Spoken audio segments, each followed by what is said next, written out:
एक रात 4 चोरों ने छोटे मोटे रईसों से लेकर बड़े बड़े सेठों तक का नंबर लगा दिया। कहीं टूटी हुई तिजोरियां पड़ी थीं, तो कहीं उखड़े हुए ताले।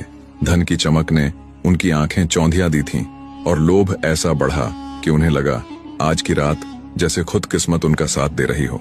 सब तरफ तबाही मचाकर सारा धन लाद कर चारों चोर रातों रात जंगल की ओर रवाना हो गए।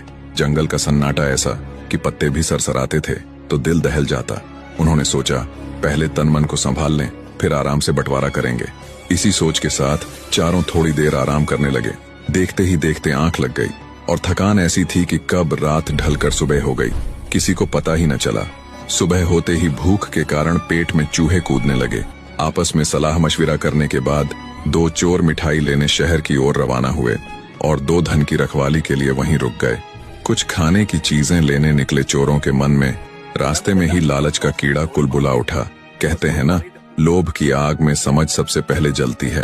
पहला चोर बोला, सुन भाई, क्यों ना हम दोनों मिलकर उन दोनों का काम निपटा दें। मिठाई तो ले ही जा रहे हैं, उसमें थोड़ा जहर मिला देते हैं। दूसरा चोर तुरंत बोला, तूने तो मेरे मन की बात छीन ली भाई।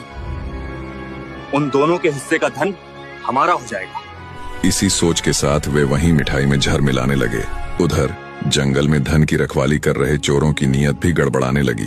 पहला बोला, पता नहीं कितना समय लगा देंगे दोनों। भूख से तो प्राणी उड़ने को हैं। माल बहुत है, बांटना मुश्किल होगा। दूसरा बिना समय गंवाए बोला, सही कहता है, क्यों न किसी बहाने उनका काम ही तमाम कर दें। आखिर वे भी कौन से दूध के धुले हैं। कौन जाने उनके दिमाग में कैसी खिचड़ी पक रही हो। कहीं ऐसा न हो कि हम हाथ मलते रह जाएं। इसी बातचीत के बीच उन दोनों की नजर दूर से आते अपने साथियों पर पड़ी। तब तक तरकीब सोच ली गई थी। उन्होंने मिठाई लेकर आए हुए दोनों साथियों से कहा, चलो पहले हाथ मुंह धो लो, फिर आराम से खाएंगे। बेफिक्र होकर वे दोनों कुएं पर हाथ मुंह धोने चले गए।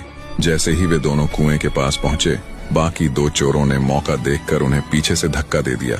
दोनों तैरना नहीं जानते थे और इसी के चलते कुछ ही पलों में जान से हाथ धो बैठे। फिर जंगल वाले दोनों चोर खुशी खुशी मिठाई खाने बैठे। दोनों ने भरपेट मिठाई खाई। थोड़ी ही देर में मिठाई का जहर उनके खून में फैल गया और वे भी वहीं तड़प तड़प कर मर गए। इन चोरों की कहानी यही सच दोहराती है। लालच की राह हमेशा अंधेरे कुएं की ओर ले जाती है, जहां न बचाव होता है न पछतावे की गुंजाइश।